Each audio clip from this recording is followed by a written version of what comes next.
some sonic vibrations. That's what Klaw does, because he can create sonic clones of himself. Anne, I don't know if you know this. Yeah, it's pretty cool, right? Good morning, good afternoon, good evening, hello, and welcome to Atomic Mass Transmissions Live. Today we're going to be building Klaw, but really what we're doing is we're talking about building miniatures, good practices, tips and tricks, and stuff like that. Just sort of a refresher course. And I think Klaw is such a good miniature to work on this with. He is a more complex build. He's not just arm, leg, torso, head, slapping on the base, calm down. He's very cool. He's very interesting. He's got a very dynamic sort of engineering pushing pose. And so we can talk about some good practices and tips on how to build miniatures. Maybe stuff you've never heard of, maybe stuff you just automatically know. You might just be a pro at it. But we're going to hang out, we're going to build our Klaw and get him ready for maybe a paint stream. Bum, bum, boom. All right, let's get to this mini cam and do it up. So we got our Klaw, and I got a couple different tools out, and I think you can see all the tools. I got a little silicone disc here. This is for super glue. Got some toothpicks. That's for applying glue. I never just take a bottle of glue and touch it to a miniature. Never, ever do that. I got some plastic glue. Plastic glue is designed for hard plastic miniatures. This, if you're not using it, will change your life and make building miniatures so much easier. We got some wonderful clippers. And of course we got our hobby knives. We got some blue tack. We have, can you see these? We got an emery board, and I have a big paintbrush, and the big paintbrush is actually super useful, so I'll get into that. And here, of course, is a painted Klaw. Look at this painted Klaw. He's so handsome. And so this will give us a guide for building our Klaw and how really cool and fun this effect is. He's got pass-through. This digital clone is, he's just breaking out. And of course, he's got an extra arm here. Is like the sonic vibrations, the resonance is like echoing behind him. So very cool. Let's build him. Okay, to start with this, I'm going to start with the clone. I'm going to start here. This is the clone's body. We're going to clip this out. I clip out one part at a time kind of person. I don't clip everything out. Gets in my way. That's how you lose stuff.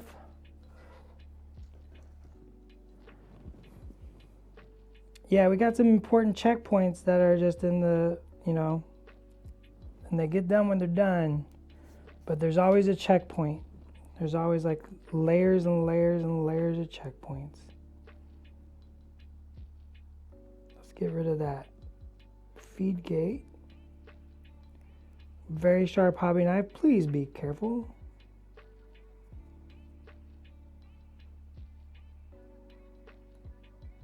You want to make sure the bottom of the feet are very flat for that glue point. I might have to get rid of this band-aid on my thumb, and hopefully it's not a terrible mess under that band-aid. Let's get rid of these mold lines. I'm going to bring that light down just a little closer, actually. Can we see? Scrape away the mold line. Now, when I scrape away mold lines, it always leaves that little bit of plastic residue, sort of dust and little bits. I'm just barely flicking the knife. That's what the big paintbrush is for. Use that to kind of dust the miniature. Are there build variations for Klaw? There are not build variations for Klaw. Klaw is a very complex miniature. Didn't allow for a lot of variations. And really, there's not many that I couldn't even think that I would want to add to him. Even, I mean, he's got his echo device pointed out. He's jetting out of a sonic echo. Like, I don't know if there's anything necessary there. All right, let's get these little. So part 16 and 15, these are like the bit of sonic echo peeling back from the clone. We're going to clip those off. Be very careful. We're going to clip both of these because we're going to apply both of them. Make sure you hold on to it. Alright, I am going to get rid of the Band-Aid. I barely nicked myself last night cooking dinner. It's fine. Okay, let's clean that up. So if you got any questions about building, anything that you've struggled with, if you're curious about engineering, especially like these interesting miniatures that working in hard plastic just allows us some very interesting builds that we get to explore, right? It's an opportunity for us to explore some very interesting stuff in miniatures that, you know, other materials might not allow. So something like Klaw, very difficult in metal. Let's just get rid of that. See, once again, this is where that brush comes in. Fabric Band-Aids are the worst, yeah. It's all I had. You know, what can I say? It's what I had. All right, plastic glue. I always give this a little shake. 3 main tools I recommend for beginners to have on hand to start for hobby assembly. You gotta need clippers, you gotta need glue, and you gotta need a hobby knife. That's like your bare bones. Gotta need it to get going. All right, this little feller, he clips on right here. You can see the keys. So I want to dry fit. It's always good to dry fit. Make sure you understand. See, like that doesn't work, so you got to figure out how it works. This little bottom fits right with the toe of the foot. That's the way you know it's working. A little glue. Roll it in there. Oh, missed the key. Give it a little count. Just hold it just a second. If your glue is new, it's going to grab real quick like. So it's like the first bit. As you can see, this is like peeling away some of this cool digital effect. Peeling away from the sonic echo.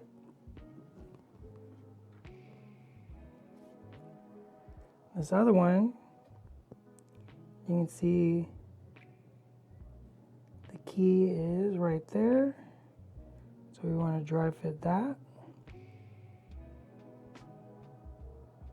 Cups right around the foot. Very simple.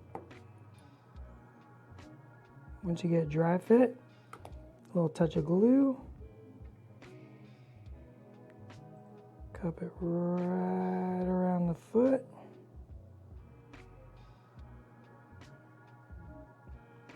And the toe touches the ground, so these should be flush with the toe.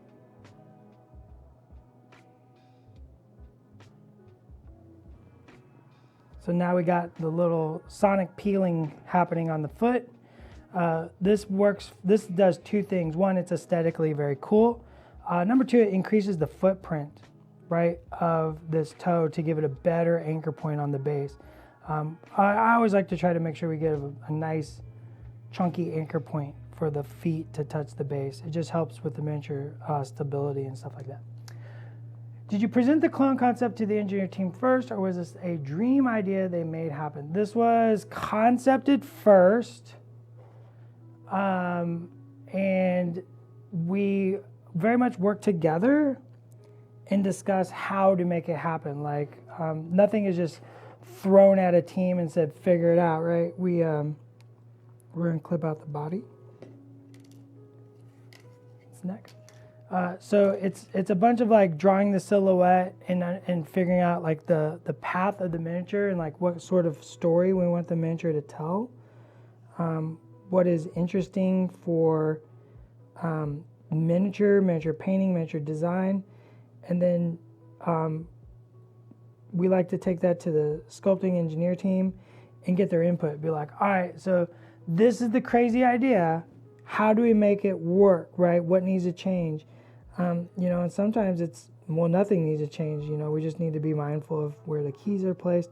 Sometimes it's like, well, if we rotate the shoulder or we turn the head the opposite way, and then, you know, if you turn the head away, then you need to look at the position of the arms to make sure that everything works together. But it's a lot of working in conjunction and collaboration to make sure we can really accomplish what we want to accomplish and challenge what miniatures can be. So I'm going to dry fit this on, and then I'm going to hold it with my fingers.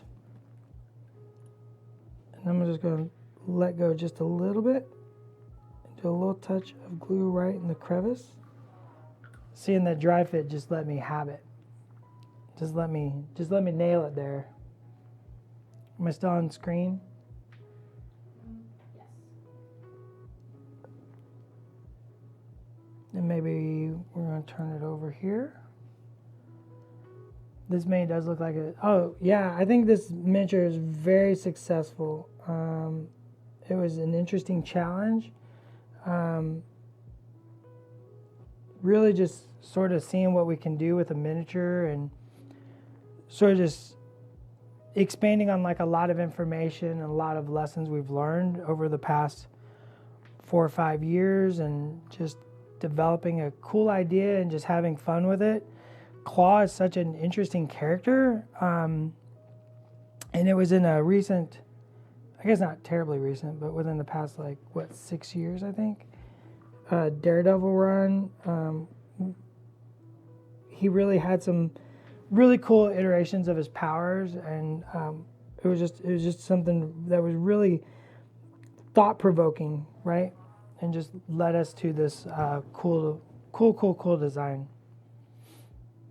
You know, he could have easily just been standing there, of course, but you know, sometimes you want to see what else you can do. All right, back of the Sonic clone is on. Let's pick the front of the Sonic clone, which is this arm.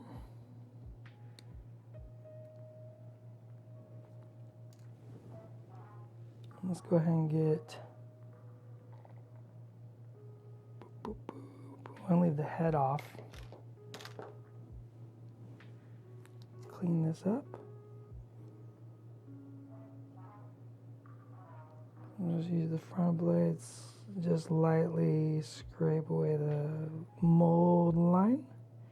Get rid of that gate.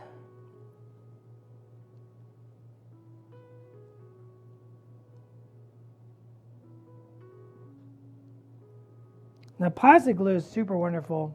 Yeah, I think that Jezza, I think that's the Mark Wade run, if I remember correctly. Very cool. The art in that's very neat. Just an interesting take on Ulysses Klaw.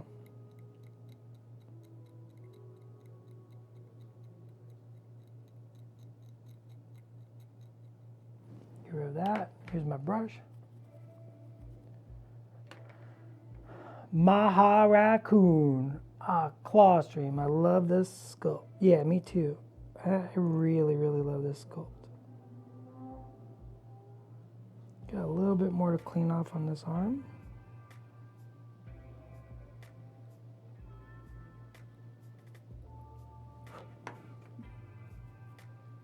You know, the team really likes a good challenge, and you know, very clever group of individuals working on these miniatures, helping to come up with the solutions. I'm going to glue the dry fit. Stream tomorrow. There's no stream on Thursday.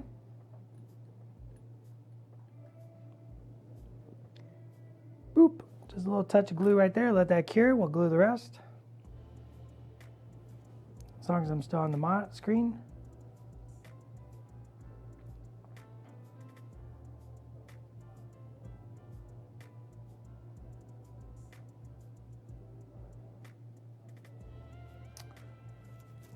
Oh yeah, the spot in that. I think the spot would be one of those miniatures that could be super interesting, right? To like really push and design around. If you go rogue and do a stream tomorrow without asking anybody, we won't tell. See, this is how I get in trouble, Anne. Hey, I don't make the rules. Oh, wait. Yes, you do. A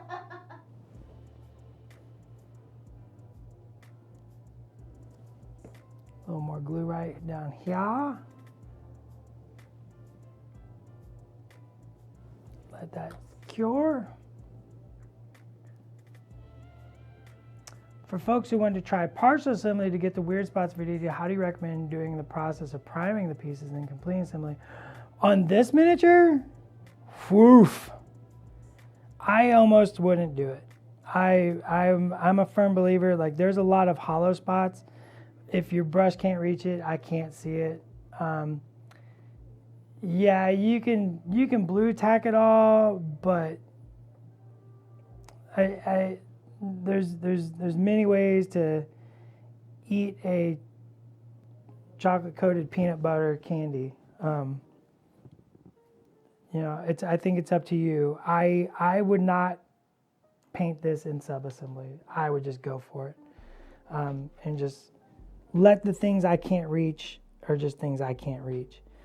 I did airbrush. I did use an airbrush for this, so I was able to like blast some off-white down into the chest cavity of the Sonic Echo. And then that way I could use my blue glazes to give it that glow effect. But I think it's worth letting it not be a hindrance. Just letting the brush where you can get, and if you can't get it, then it doesn't matter. See that I test fit, then I glued the shoulder on, and I'm gonna let that cure. We're getting a solid foundation of the body here. You could use liquid frisket too. There's some wonderful liquid materials that let you build, or it's almost like latex, and you just goop it on, and then you can paint and then peel that away. Then you gotta glue it together, and you gotta touch it all up.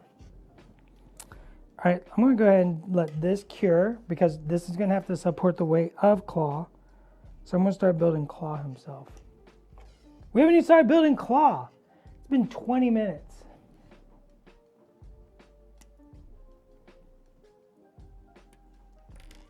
I'm gonna do a body. Let's get rid of those mold lines.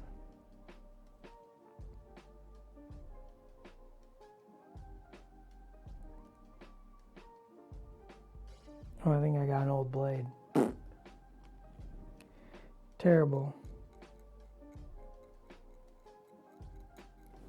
You know what? Sometimes I like using a very fine emery board.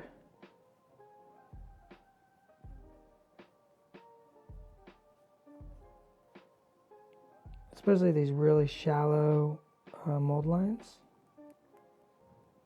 The mold lines are where the two steel plates come together to make the single mold of the miniature. And so there's always like a little bit of a line where the steel plates come together.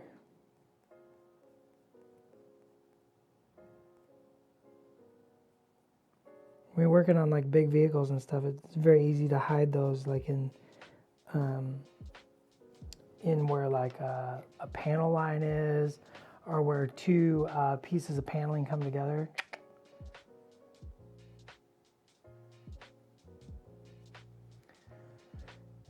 You have gotten way better design frames for assembly. I'm in the middle of assembling SharePoint for my FLGS to run demos and just barely need to refer to reference. Everything's been intuitive. Oh, thanks.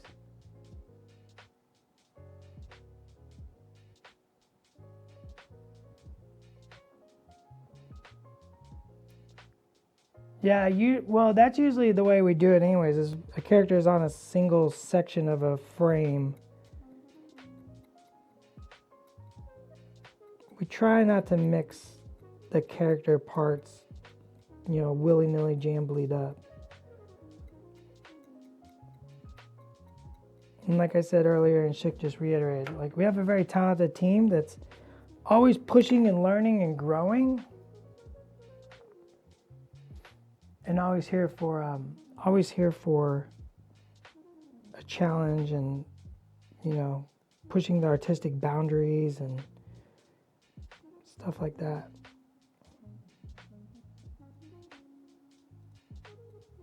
Sometimes the characters themselves, like the design of the characters, right, lends itself to an easier engineering process as well.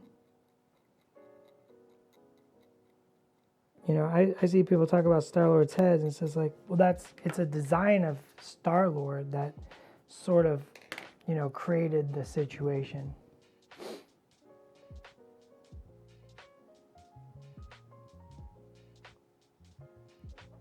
Yeah, once again, Loki's horns, there's just no way around that design, the way the head is shaped.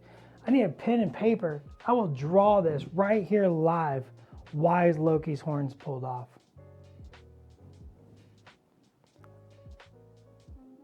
Now I'm hoping Tony brings in his sketchbook. Like if we left them on, you wouldn't like it.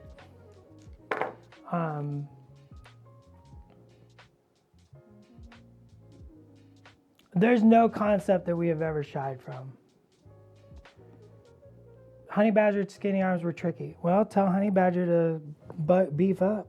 I can't change the size of Honey Badger. Honey Badger has a canonical size.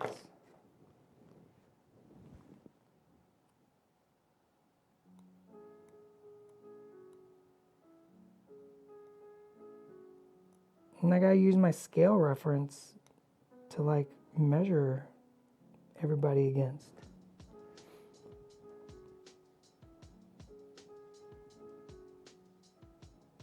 The energy stand on Jean Grey. You're not super sold on the double up. Tell me about that. Talk to me. The idea of a man who can create sonic echoes, duplicates of himself, leaping out of it while the echo resides behind him, doesn't get you excited? Gets me excited. We stream twice a week, Kale. Kaylee? Bet it's Kaylee, right?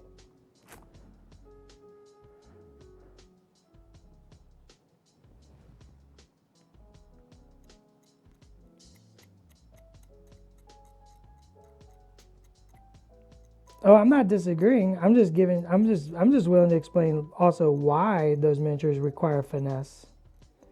Some miniatures are just going to require finesse. That's just the way it's going to be sometimes. You gotta have a bell curve of challenges. And a knife on the floor. I'm not gonna get my piece of paper, am I?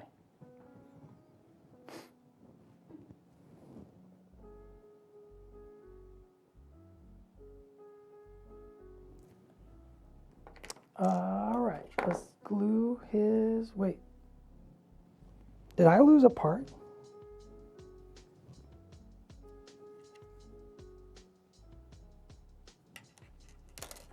Oh no, it got tossed over here whenever I rolled that knife. Screw the back. It gives me weird vibes. The duplicate left arm, the duplicate left arm on top is that echo behind him as he moves through time and space. He's like transcending.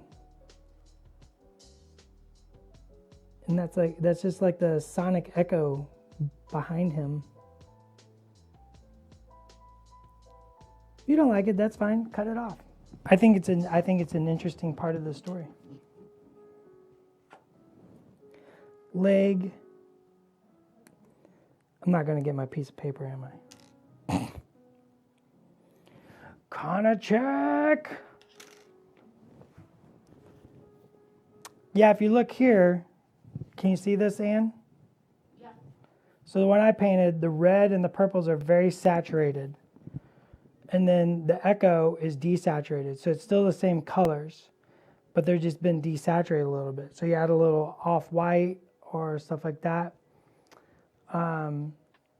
This way it gives that echo effect. And so you can see on the echo arm here, right? Like boop, boop, boop, that hand moving through space with the digital trail. You know, I think these little digital effect, I'm using the word digital. It's not really digital, right? It's like, we just kind of generically call it digital effect. Trailing behind is very saturated, but then the echo is very much dull, right? It's in the past. It's sort of like the way you would draw it in a comic if things were moving quickly, right? You'd have 2 or 3 of it to show like he's blipping through time. So this has been desaturated in the same way. And then on the interior, he's like forming his solid shape here. So this is like a very much, it was painted the same saturated reds and purples, and then glazed several times with some blue to create that sort of like coming together, feeding effect, right? Yeah, the miniatures, one picture of a miniature should never you should never judge it. Once you get in your hands, what you really, because it's a 3-dimensional object and photographs flatten everything.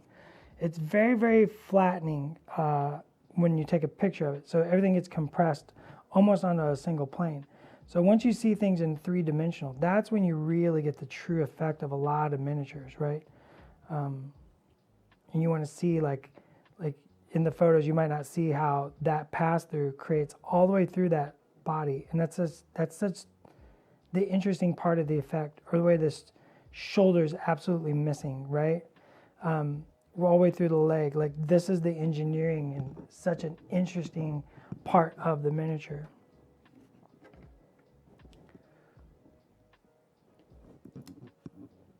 Yeah, box lids are a great way. I know a fellow way back in the day used a jeweler's apron when building miniatures.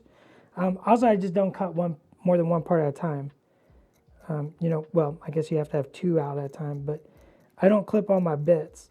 You want to do one part at a time, test fit it, glue it, move on to the next bit. The more bits you clip out, the higher the chance of dropping. Trust me, I've lost bits all the way back in '92. It's nothing new, kids. It's nothing new.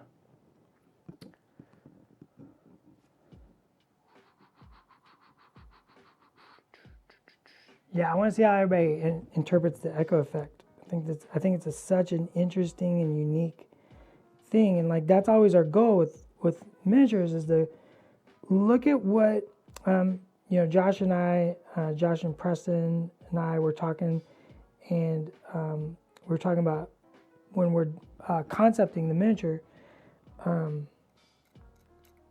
Think about what the character, like, is there something this character can do that no one else can? And then let's start there with our thought processes, because that's what's going to make them interesting, right? Like, I can't do sonic duplicates with Captain America. That would be nonsense. It doesn't make any sense. But that's something that Klaw can do. Klaw can make sonic duplicates of himself. But here's the thing: I could have Captain America looking all stoic, hands akimbo, being an absolute boss. I can put Klaw in that pose and it would still work. You'd still be like, oh, that's Ulysses Klaw. He's looking like he's about to steal some vibranium or whatever. But that's not what makes the character unique. Like, let's lean into what makes the character unique. Let's start there. And if we got pulled back for whatever reason, or the idea changes, that's fine. Was there a consideration for having his duplicates as grunts? No, I don't think in the design doc it was very much this would be an individual character. So yeah, don't clip them till you're ready. Absolutely. I didn't dry fit. I'm in trouble. It's a good thing I put together like 6 of these already. Love to look at the art Love looking at the art for tactic cards. Oh yeah. My first thought for the echo effect was maybe a pinkish. That's what color mine is. It's a pinkish effect. It's very much pink salmon against this vibrant red. It works very, very well there, troll. I don't mean to use troll as a negative, and that's their name. I know it's their name.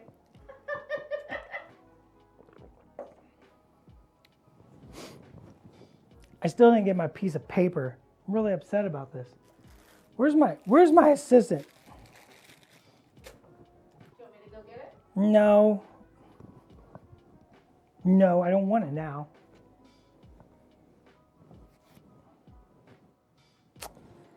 Next part. Let's do the claw arm. Clippity. Clippity. I'm going to put the little sonic duplicate arm on here as well. So I'm going to go ahead and clip that out. Being very careful, holding the part, clip the part, drop it on the table, set everything aside, move on, push this out of the way.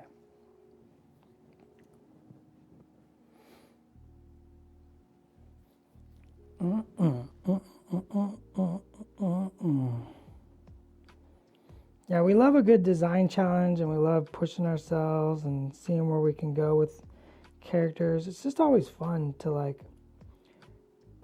bring the characters to life in a unique new perspective, right? You know, the Marvel Crisis Protocol perspective. So really taking and trying to always be like, well, how would we do this different this time? How would we make it better?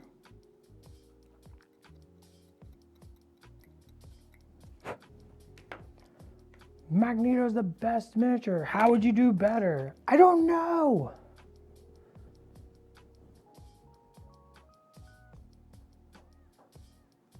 If you were going to build an entry for the Worthy around Klaw, how would you approach it? Klaw for the Worthy. I would buy, and I'm going to be real honest with you. Are you ready for this? I would probably buy 4. And I would convert all the sonic duplicates to be doing different things. Or I would build a claw with like a lot of sonic coming out of a lot of sonic duplicates. It would be a massive clawtastrophe. I like it. Yeah. What character across all lines has been greatest challenge?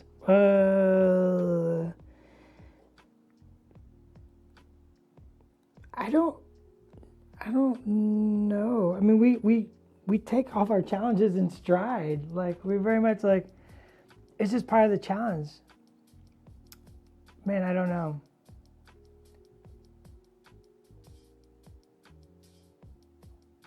Well, one of them is intact. Claw is intact. Like that's the fun of it. That's the fun of it is the challenge. So I don't know. I don't know if anything's been a bigger challenge than anything else. I think there's always miniatures that you want to go back. I mean, Marco and I are definitely like the quintessential. Like we're not even done with the project, and we're like, we could have done better. Oh, we could have done this. Like we immediately like just. Marco and I are two that very immediately just like, bah, so much more we could have done. And we get grumpy about it. Let's get this arm off. Ooh.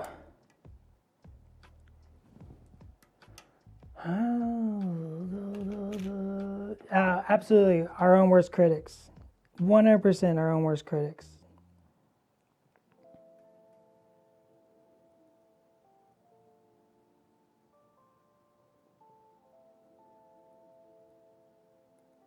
It's how you keep thinking and pushing, right? It's such an important part of any journey, you know, miniatures, you know, your personal miniature painting goals, right? Is that I want to do the best I can. And I'm very much a person that's always, and a lot of us here on the team are the same way, right? This isn't exclusive to me. I'm the one talking. There's that a very quick learning curve, right? And you're constantly not looking at what you necessarily did right. I mean, you should look at what you did right, but like look at how it can always be improved, right? Everything can be improved upon. Everything should be iterated upon, and you work with a team of people who are passionate and excited and have the same mindset, and you're constantly wanting to grow. I'm not a person that looks back. I can't speak for everybody on that one. I'm not a person that looks back. Like,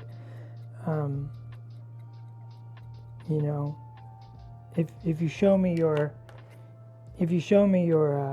portfolio and it's all stuff you did 5 years ago, I'm like, well, what are you working on for tomorrow, right? Like, that's the stuff I'm interested in.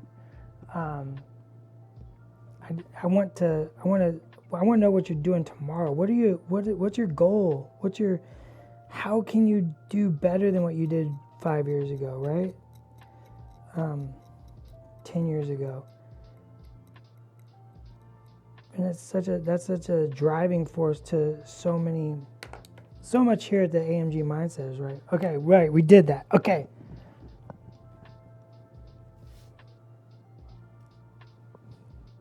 What's next? Test fit. That's what's next. We're going to go ahead and do that thing where I hold it on there. I'm going to let a little touch of glue. Glue. And let that cure. The push yourself approach is very rewarding. Yeah, it's the rewarding part. It's like painting a miniature, right? It's like, well, I've never blended like this, or I've never painted a miniature like this, or I've never done a face right. Okay, great. Next miniature, right? Next miniature. That's what learning is. Think of anything you're good at. Everybody's good at something. And it might not be miniature painting. Not yet. We're going to get there. But think of something you're good at. And think of the time you weren't, right? Think of the time you were not good at that. Think about the time you put in to become good at that, right? And that's the push. That's the part that's exciting is being like, okay, I did this. This part's good, this part's good, this part's good, this part's not. This part's not, this part's not, this part's not. I'm going to keep saying this part's not because that's my opinion of everything. How do I do it better? All right, let's push, grow, adapt, evolve, create. And that's such a rewarding part. Boop. Look at this little satellite dish arm. Pew, pew, pew. I mean, my goal is for a bronze for the Worthy next year. No clue how I'll do it, but I'll figure it out. That's a great attitude, right? It's like, man, just go for that bronze. Like, you don't have to go for the top. Go for the bronze. Let's see that bronze, right? And then if you want to get a silver, ask about what it takes to get the silver. And then fail at doing that thing 1,000,000 times. Not 1,000,000, that's hyperbole. But you got to fail at stuff. You never learn from winning. I have 3 old miniatures from the same army that I painted with 4 to 7 years between each. Great way to see my first miniatures versus what I can do now. Yeah, that's a very interesting way to do that. I've actually never done that. It's something I've always thought about. I have some very old miniatures. I think the oldest thing I have was painted in 92. I don't have anything older than that. They've all been lost to the winds of time and, multiple moves and, life events. But I think the oldest thing I have is 92. And there's a part of me that does want to be like, okay, what if I painted that miniature today? And then for me, I paint several different styles depending on what I'm painting and what I'm painting for. So then I kind of get in the analysis process. Well, what style would I paint it in? Would I kick it to full studio? Would I go my more lackadaisical watercolor approach? Would I go my more tabletop-y, poppy MCP approach? Like I got several different ways I paint. So it's just interesting. I love how open you are with all this. This is my first tabletop game. It's kind of scary starting, but being able to watch these and ask questions to the group is what. Wheelie Boy Blade Man. First off, dope name. You should be a Marvel superhero or villain. I don't know. I'm not here to judge. Yeah, we're here to be open. We're here to be, to do the thing that you do and to help motivate, inspire, and keep you on task and your goals, right? Like if you go back and watch some of the stuff we talk about, the Worthy, the painting competition for Marvel Crisis Protocol, we talk about like the path and you choosing your path and how far you want to go with it. We love having you. And I remember my first introduction to miniatures way back in like 89, 88. And I was too young to have the fear, to be honest. I was just like, look at this little tiny wizard, I'm gonna paint it, whoa! And then like the fear actually came later. I was like, I don't understand anything that these people are doing. When I look, like, I don't know how that person painted that. I don't understand this. But we live in a wonderful time where the internet has allowed us access to just a multitude, I didn't dry fit again, I'm the worst. A multitude of information just at your disposal. And, I'm glad you're here taking advantage of it because we love having you. Yep, see what happens when you don't dry fit? To put it on the wrong way. You got to put it on the right way. I love answering questions. We all love answering questions. We do our streams every Tuesday and Wednesday, 1 p.m. Pacific Standard Time. Third week of the month, we play games. Next week, we play games. And so we're glad you're here and we're glad you're enjoying it. I get a lot of messages from people that, this is their first miniatures game and they can't believe how easy it is. And this is like, I love the new players. New players just get stuck in, and they're just like, I'm here to party and learn how to paint miniatures. And I'm like, I'm right there with you, new person. All right, everything's clipped off the frame. I've got 2 bodies, got an arm, and I got 2 heads. Okay, pulling that off. I do forget to dry fit. I do this every single day of my life.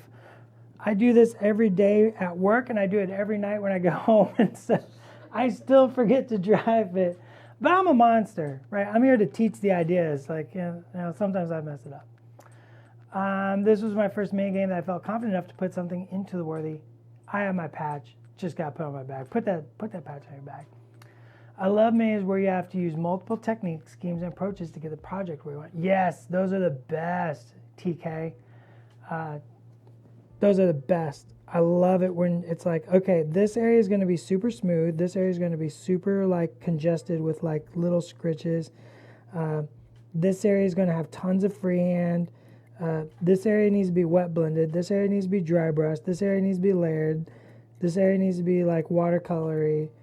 I'm going to stipple this, and then I'm going to do some glow effect here. Yes, love those projects. We're just cleaning off the mold lines off Klaw, off his noggin, because he's got a noggin. Because he's a thinking man. He's a scientist. Oh my gosh, I can put Klaw in Team Science.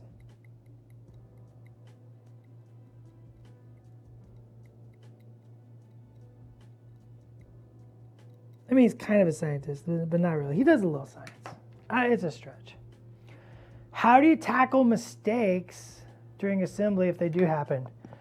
I guess it depends on the mistake.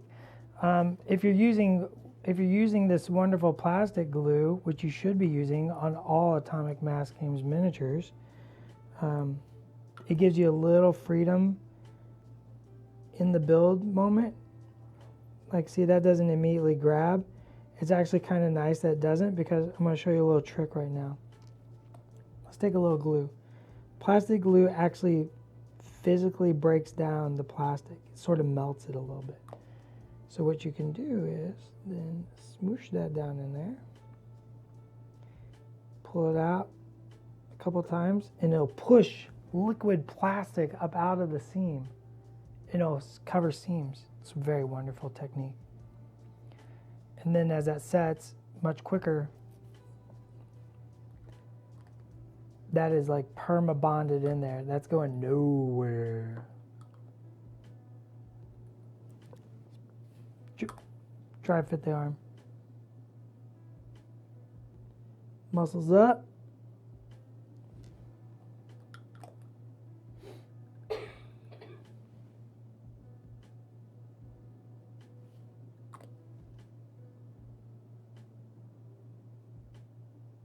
Well, I don't think I've ever had a mess up that bad chicken sandwich.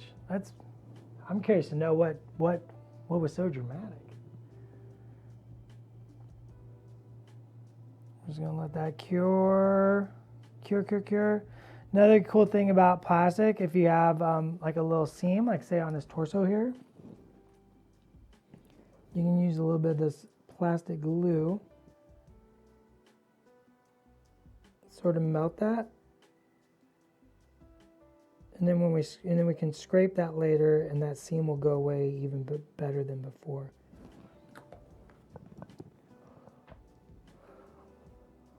When is Anne gonna paint? When is Anne gonna paint? Called out. Would you just cuss? Almost. I said ship, like sailing. Do you have a microphone? Can they hear that? God, I don't know. Anne. Nobody brought me a piece of paper. I'm dying here. I don't think there's anybody in the office. All right, this is the fun part. We don't want to put the head on, well, we got to scrape the head first. I have successfully drawn out building a miniature for an entire hour.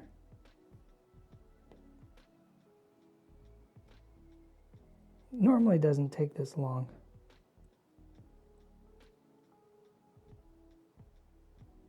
See what happens when you have to fill content? Chicken Sandwich says, also I'm 100% over dramatic. I love it.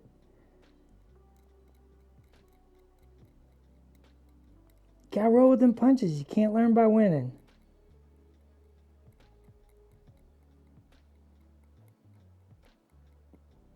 I knew if I yelled enough, somebody would hear it. Yeah.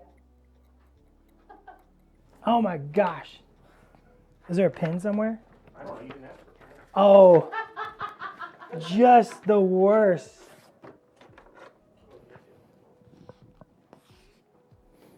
I got a pencil right here. All right, we only got 10 minutes. I got to do all this, but I promised them this. Ready? Can you see this, Ann?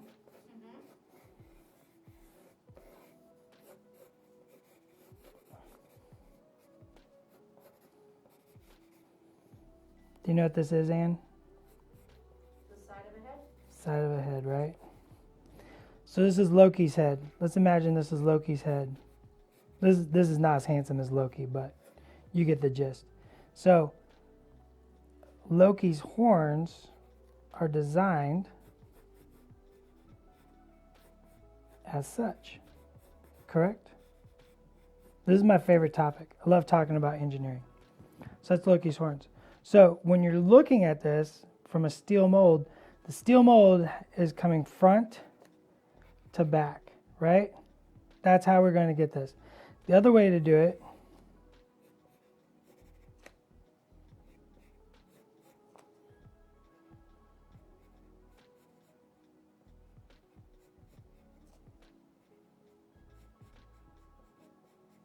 side to side. So side to side, let's think about side to side. The mold's going to come side to side. It's going to be split right there, right? So that's where the split is. Well, I can't do that because the two horns then wouldn't have space between them. You'd have to like absolutely fill this space to go side to side, right? That's the only thing stopping you from going side to side is the space between the horns. because you can't have that space between the horns. There's no way to have space between the horns if the mold is going side to side. Okay, so let's go front to back. If we're going front to back, the horns would have to be shaped like this.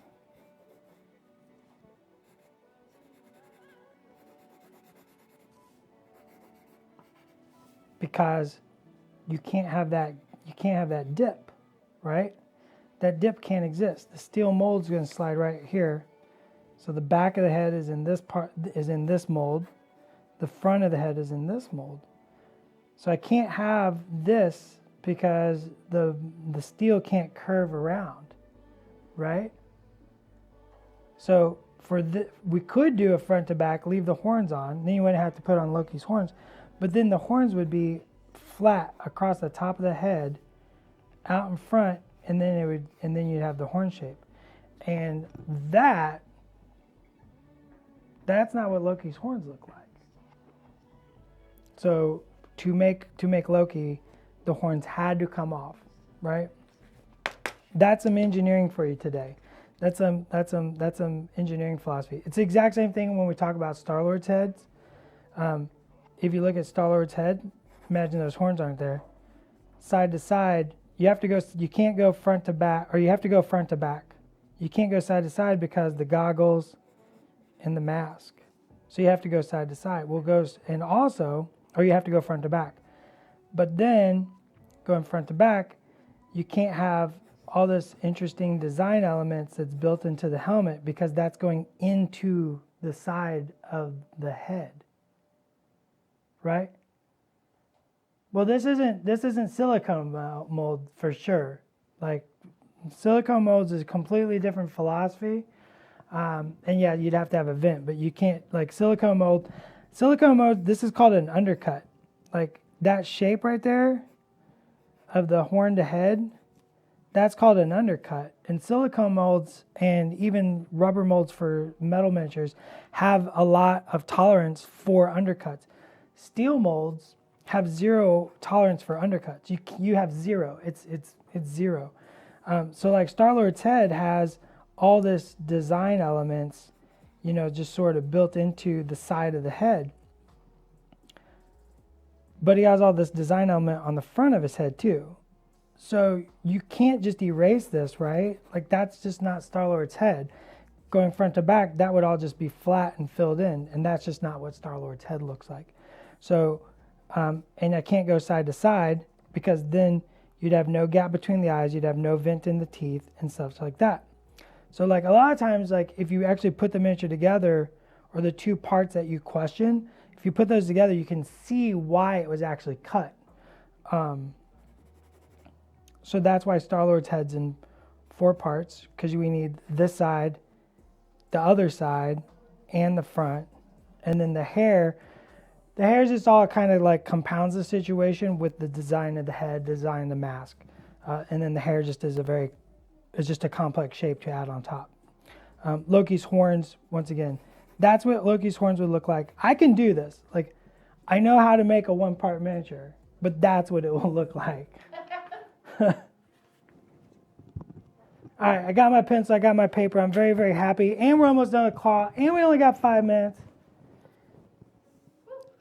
All right, so I'm going to look at this. Of course, you will have instructions.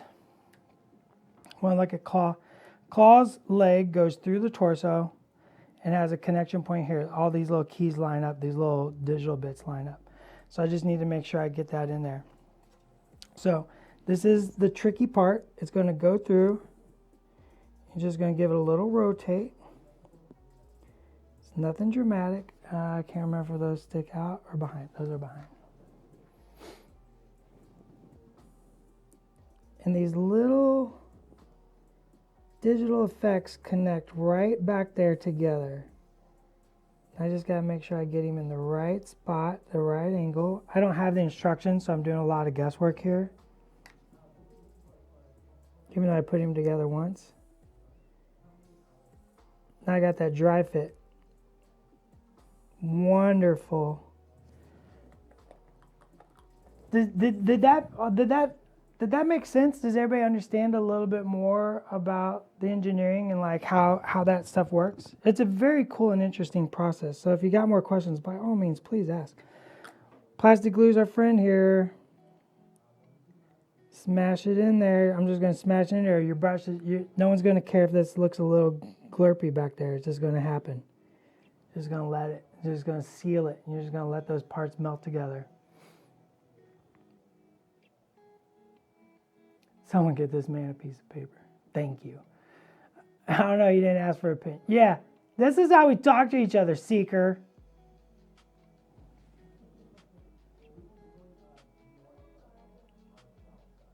I want that glue to be very, very cured. This has been Miniature Design 101 with our host, the Hellscape. Yeah, I love Bergonhoff. I don't know how to say that. You have to make a noise out of it. Bergonhoff. I love talking miniature design. I'm not an engineer. I just work with engineers. But I love discussing this stuff. I think it's super interesting. Boom! Klaw. Ulysses Klaw. Man at large. I need a sip. Lunar landing craft design on napkin. This is the way. We do a lot of napkin sketches. Yeah, we love figuring out problems as well. Like that's the fun part of the job is figuring out all the crazy problems. We gotta let this really, really cure here, kids.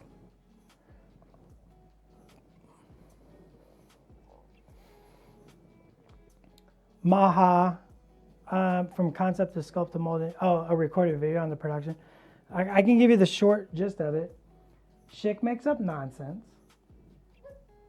Then he sends a copy of it to me and a copy of it to Dev. And then Dev does the math on the nonsense. And then I do a doodle of the nonsense. And then we sculpt it. And then the rules happen. And then some marketing and graphic design happens. And then you get a miniature. That's about it. Seems simple. Just the fact that Klaw slides through the clone is crazy cool. Yeah, you wanted it to feel like he's really leaping out and like really, we wanted to really play with negative space on this and just the uniqueness that is Ulysses Klaw. Shit, rude. It's all good nonsense. Schick will make up rules in a game while playing the game after the game's been released. This is the state of things. I'm just letting this cure. This is literally I'm just letting this cure. We don't want to rush this part. I have no concerns about the weight distribution on this miniature. I just want to make sure that it is perfectly cured. The plastic has taken a moment to solidify, the melting has occurred and all that stuff before I start trying to jam the head on there and all that fun stuff. So you get to take advantage of this. I'm going over today. I can't help it. We got to finish him. I believe in you. I went as fast as I could. Okay. Do you not believe me? No, Do you think I'm okay. stalling? No, I think you're cleared to do what you want. Anne's accusing me of stalling. All that takes 18. Oh, yeah, Anne's telling the truth in there. 18 to 24 months. Yeah, I prefer the 24 months. Thank you very much. I like 24 months. Yeah, it takes so much time to make stuff, and there's always like an unexpected hurdle, right? There's always some unexpected thing that pops up, and you have to like reevaluate. And every miniature is a unique puzzle. Like, we've had miniatures where we're like, oh, this is easy. We totally got this. And then you go to build it or you go to make it and you're like, well, you know what? We had no idea what the heck we were talking about. And then we have other ones where we're like, oh my gosh, this will be the problem. Oh God, we're done. We're done. We got it. We totally did it. All right, I'm gonna delicately place his torso. It's like his pec and his neck and his head, and I'm making sure it all fits. And what I would love if that could just balance there for a split second.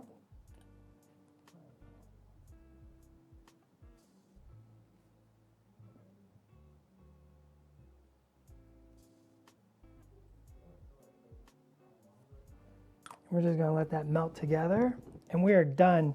We built the Klaw, and although he looks very intimidating, he's a very visually complex miniature. He's not that hard to build. Take your time, do piece by piece, and you will have success, and you will learn something, and we didn't even use our glue, so I don't know if you missed it earlier. Super glue. We're going to use super glue. We might not do it today. We're going to let this guy cure. Super glue. I like super glue in my miniatures to the base. The bases are a slightly different plastic, so the super glue just works a little better. But what I like using this or a piece of plastic card or just a Tupperware lid, just anything. And I put my super glue out onto another receptacle. Then I use toothpicks and I apply all my super glue with toothpicks. I see so many videos where people just straight up put super glue on the miniature like this, and you're just getting way too much super glue. You want to use as little super glue as you can to make it stick. So using your toothpick, if you're using super glue instead of plastic glue, I still highly recommend plastic glue. It melts the miniatures, makes them really tough and resistant to, impact. But if you're using super glue, I highly recommend applying all your super glue with toothpicks. Makes it way easier. Once again, we got our hobby knives. I love a big soft brush to wipe away plastic scrapings. A good emery board goes a long, long way. A pair of clippers, and you're good to go, and you're ready to build miniatures with, ultimate success. I think that's it, Ann. We did it. We built a Klaw. Yay. Want to show this one more time? Look at him. Digital Sonic clones.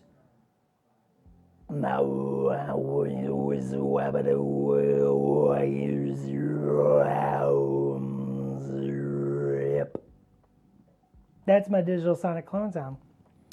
All right, we done? Yeah. Am I looking at this camera now? Yeah. Great.